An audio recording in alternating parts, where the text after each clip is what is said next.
नमस्कार, मी स्वप्नील पाटील. लाईव्ह जनमतमध्ये आपलं सर्वांचं स्वागत आहे. नुकतंच प्रभू श्री राम मंदिर उद्घाटन झालेलं आहे. पूर्ण भारतामध्ये राममय वातावरण झालेलं दिसून येतं. निवडणूक आयोगाचं एक निनामी पत्रही व्हायरल झालं होतं आणि त्यामध्ये एप्रिल महिन्यामध्ये लोकसभेची निवडणूक असेल असं सांगितलं होतं.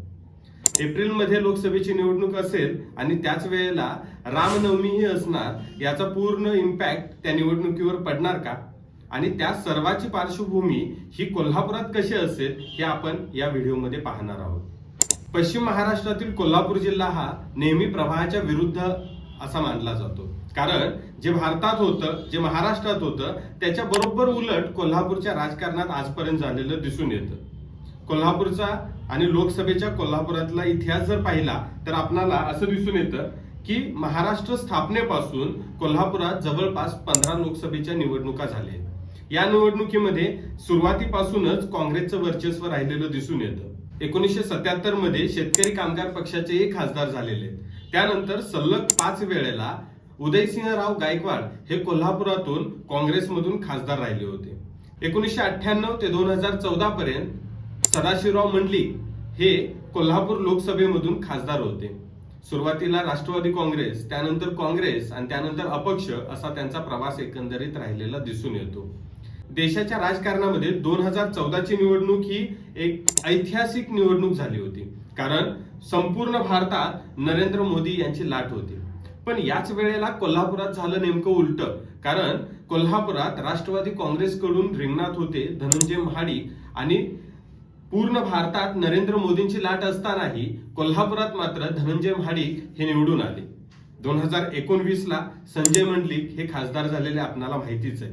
2024 पूर्वी झालेल्या ज्या 6 लोकसभेच्या निवडणूक आहेत, या 6 निवडणुकीचा जर आपण विचार केला तर यामध्ये आपल्याला दिसून येईल की या 6 निवडणुकीपैकी जवळपास 5 निवडणुकीमध्ये कागलमधले उमेदवार म्हणजेच सदाशिवराव मंडलिक आणि त्यांचे पुत्र संजय मंडलिक हे निवडून आले होते.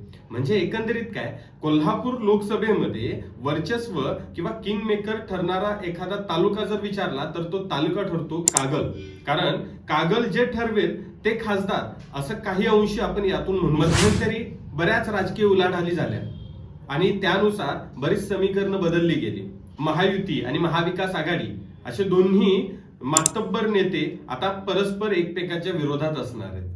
2024 ला असेच तगडे उमेदवार आपल्याला पाहायला मिळतील. यातील सध्या जर बघितला तर प्रथम दावेदार जे महायुतीकडून दिसून येतात ते म्हणजे संजय मंडलिक. महाराष्ट्रात राजकीय भूकंप झाला आणि एकनाथ शिंदे यांनी उद्धव ठाकरे यांची साथ सोडून महायुती म्हणजेच भाजप सोबत एकत्र येऊन सरकार स्थापन केले आणि ते मुख्यमंत्री झाले. पहिल्या फेज नंतर दुसऱ्या फेज मध्ये त्यांच्या सोबत काही नेते येऊन मिळाले. याच नेते मंडळीमध्ये कोल्हापूरचे दोन्ही खासदार धैर्यशील माने आणि संजय मंडलिक हे सुद्धा उद्धव ठाकरे यांची साथ सोडून एकनाथ शिंदे यांना जाऊन मिळाले. त्याच वेळेला असं म्हटलं जात होतं की आगामी येणाऱ्या निवडणुकीमध्ये मिळणारं तिकीट आणि त्यासोबतच मिळणारा निधी यासाठीच आपण एकनाथ शिंदे यांच्या सोबत जात आहोत. संजय मंडलिक हे कागलमधून असल्यामुळे कागलची जनता ही त्यांना साथ देईलच. त्याचबरोबर संजय मंडलिकांचा एक गठ्ठा मतदान, त्यांचा कारखाना असेल, शैक्षणिक संस्था असतील आणि सदाशिवराव मंडलिक यांनी मिळवलेली माणसं असतील, हा त्यांचा एक गठ्ठा मतदान. यासोबतच महायुतीतून त्यांना इतर भाजप असेल, शिवसेना असेल, धनंजय महाडिक असतील, चंद्रकांत दादा पाटील असतील, या सर्वांची साथ मिळेल आणि ते तगडे उमेदवार म्हणून मानले जातात. कारण विद्यमान खासदार हा त्याच जागी उभा राहील असं वारंवार वेगवेगळ्या नेत्यांनी स्पष्ट केलेलं आहे. त्यानंतर महायुतीतून जे तगडे उमेदवार आहेत ते म्हणजे भाजपमधून सध्या राज्यसभेवर खासदार असणारे धनंजय महाडिक. 2014 ला ज्या वेळेला राष्ट्रवादी काँग्रेसमधून धनंजय महाडिक होते त्यावेळेला मोदी लाटेतही ते निवडून आले होते.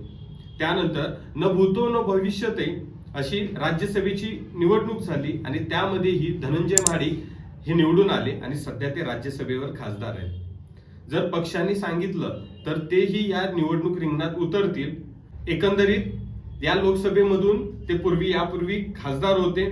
त्यांचा असणारा जनसंपर्क, त्यांना मानणारे लोक आणि त्यांनी केलेली कामं या जीवावरही हे तगडे उमेदवार ठरू शकतात. यासोबतच महायुतीतून जर विद्यमान खासदारांना डावललं गेलं तर दुसरा कागलमधून चेहरा कोण येऊ शकतो तर कागलमधून जो दुसरा चेहरा आहे तो म्हणजे समरजित राजे घाटगे. अपक्ष म्हणून ज्यांनी आमदारकी निवडणूक लढवली होती आणि हसन मुश्रीफ यांच्या विरोधात शड्डू ठोकला होता, ते समरजित राजे सध्या भाजपमध्ये. या 4 वर्षात आपला वाढवलेला जनसंपर्क असो, पक्ष बांधणी असो आणि पक्षासाठी केलेली कामं असो, यामुळे पक्षश्रेष्ठी त्यांनाही संधी देऊ शकतात. आणि आगामी कागलचा जर विचार केला, जर हसन मुश्रीफ यांच्या विरोधात असणारे समरजित राजे यांना जर लोकसभेवर पाठवलं तर हसन मुश्रीफांसाठीही आपला मतदारसंघ हा सेफ होऊ शकतो. आणि कागलमधला उमेदवार असल्यामुळं कागलमधली लोक पुन्हा त्यांना आपले मताधिक्य देऊ शकतात. समरजित राजे हेही तगडे उमेदवार महायुतीतून आता सध्या समजले जातात. महाविकास आघाडीचा जर विचार केला तर शिवसेना उद्धव ठाकरे यांच्या सोबत असणारे संजय मंडलिक हे त्यांना सोडून गेलेले, पण उद्धव ठाकरे हे या मतदारसंघावर आपले दावेदारी सांगून हे आपला उमेदवार देण्याची तयारी करत आहेत. महाविकास आघाडीमध्ये काँग्रेस, राष्ट्रवादी काँग्रेस आणि शिवसेना असे तिघे सध्या एकत्र दिसून येतात. यामध्ये जर उद्धव ठाकरेंनी आपली सीट द्यायचीच ठरवली तर त्यांचे प्रमुख उमेदवार असू शकतात ते म्हणजे संजय बाबा घाटगे. संजय बाबा घाटगे हे यापूर्वी विधानसभा निवडणूक लढवून बसलेले आहेत. जरी त्यांचा पराभव झाला असला तरीही त्यांचा एक गट्टा मतदान हा शिवसेनेला आणि त्यांच्या बाजूतून पडताना यापूर्वी बऱ्याच वेळेला दिसून आलेला आहे. कोल्हापूर लोकसभेचा जर विचार केला तर यामध्ये असणाऱ्या 6 विधानसभा आणि या 6 विधानसभेमध्ये काँग्रेस ज्याच्याकडे 3 विधानसभा सध्या आहेत, ती म्हणजे करवीर, कोल्हापूर दक्षिण आणि कोल्हापूर उत्तर, ही सोडल्यानंतर जे राहतात 3 ते म्हणजे चंदगड, राधानगरी आणि कागल, यामधून बऱ्यापैकी त्यांचं वर्चस्व हे आता कमी झालेलं दिसून येतं. मग अशी खेळी महाविकास आघाडी ही करू शकते का की जे करवीर, कोल्हापूर दक्षिण आणि कोल्हापूर उत्तर मध्ये विद्यमान आमदार त्यांचे असतील आणि यासोबतच कागल आणि चंदगड मध्ये प्रभाव टाकणारा चेहरा म्हणून संजय बाबा घाटगे यांना उमेदवारी देऊन एक धक्का पुन्हा शिवसेना देऊ शकते का हे पाहावं. यासोबतच सध्या जे कुठल्याही पक्षात नाहीत पण आगामी किंवा शिवसेनेच्या संपर्कात असणारा एक चेहरा म्हणून ओळखला जातो तो म्हणजे चेतन नरके. अभ्यासू, हुशार, थायलंड सरकारचे वाणिज्य सल्लागार आणि युवा नेतृत्व म्हणून ज्यांच्याकडे पाहिलं जातं ते म्हणजे चेतन नरके यांनी या वर्षभरापासून आपले पक्ष दौरे असतील किंवा वेगवेगळे कार्यक्रम घेऊन आपला संपर्क हा कोल्हापूरच्या आणि या लोकसभा क्षेत्रामध्ये वाढवताना तेही दिसून येतात. आगामी काळात त्यांना जरी संधी मिळाली तरी वेगळं वाटू नये. सोबतच कोल्हापुरातील काँग्रेसचा एक तगडा चेहरा म्हणून ज्याच्याकडून पक्षश्रेष्ठींपासून काँग्रेस पाहतं ते म्हणजे सतेज पाटील. कारण या 4 ते 5 वर्षामध्ये सतेज पाटील यांनी आपला स्वतःचा मतदारसंघ सोडल्यानंतर विधान परिषदेवर ते निवडून आले. सतेज पाटील हे विधान परिषदेवर निवडून आल्यानंतर त्यांनी आपला संपर्क हा पूर्ण कोल्हापूर जिल्ह्यामध्ये ठेवलेला दिसून येतो. असं म्हटलं जातं की सदाशिव मंडलिक यांच्यानंतर कोल्हापूरच्या पूर्ण राजकारणावर आपलं प्रभुत्व ठेवणारा दुसरा चेहरा म्हणजे सतेज पाटीलच. कोल्हापूर दक्षिण, कोल्हापूर उत्तर आणि करवीर मध्ये विद्यमान आमदार त्यांचे आहेतच, पण यासोबतच इतर सर्व विधानसभा क्षेत्रामध्ये त्यांचं वर्चस्व दिसून येतं. कारण गोकुळची इलेक्शन असेल किंवा काही कारखान्यांचे इलेक्शन असेल, या वेळेला त्यांनी बऱ्यापैकी इथल्या लोकांवर आपला प्रभाव पाडलेला दिसून येतो. ते जर निवडणूक रिंगणात उतरले तर पुन्हा ही निवडणूक ही चुरशीची होईल असं म्हटलं जातं. काँग्रेसकडून दुसरा चेहरा येतो तो म्हणजे PN पाटील सडोलीकर. करवीर मधून विद्यमान विधानसभा सदस्य असलेले PN पाटील यांना जर उमेदवारी दिली तर त्यांच्याकडे प्लस पॉइंट ठरतो तो म्हणजे काँग्रेस पक्षाशी एकनिष्ठ आणि त्यांनी आजपर्यंत केलेली कामे. यासोबतच काँग्रेसकडून अजून एक चेहरा हा पुढे येऊ शकतो तो म्हणजे कोल्हापूरचे छत्रपती शाहू महाराज. शाहू महाराज यांनी जनसंपर्क आपला नेहमीच टिकवून ठेवलेला आहे.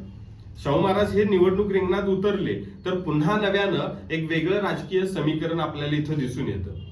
याच दरम्यान नाशिकमध्ये स्वराज्य पक्षाची स्थापना करून नाशिक आणि कोल्हापूर अशा बऱ्याच ठिकाणी आपलं राजकीय वलय निर्माण करण्याचा प्रयत्न करत असणारे, नाशिकमधून लोकसभेची निवडणूक लढवण्यासाठी इच्छुक असलेले आणि मध्येच कोल्हापूरच्या राजकारणात उडी घेतलेले छत्रपती संभाजीराजे हेही कोल्हापूरमध्ये लोकसभा निवडणूक लढवतील असेही दबक्या आवाजात बोललं जातं. ते काँग्रेसचेही उमेदवार असू शकतील का, हेही आगामी काळात पाहावं लागेल.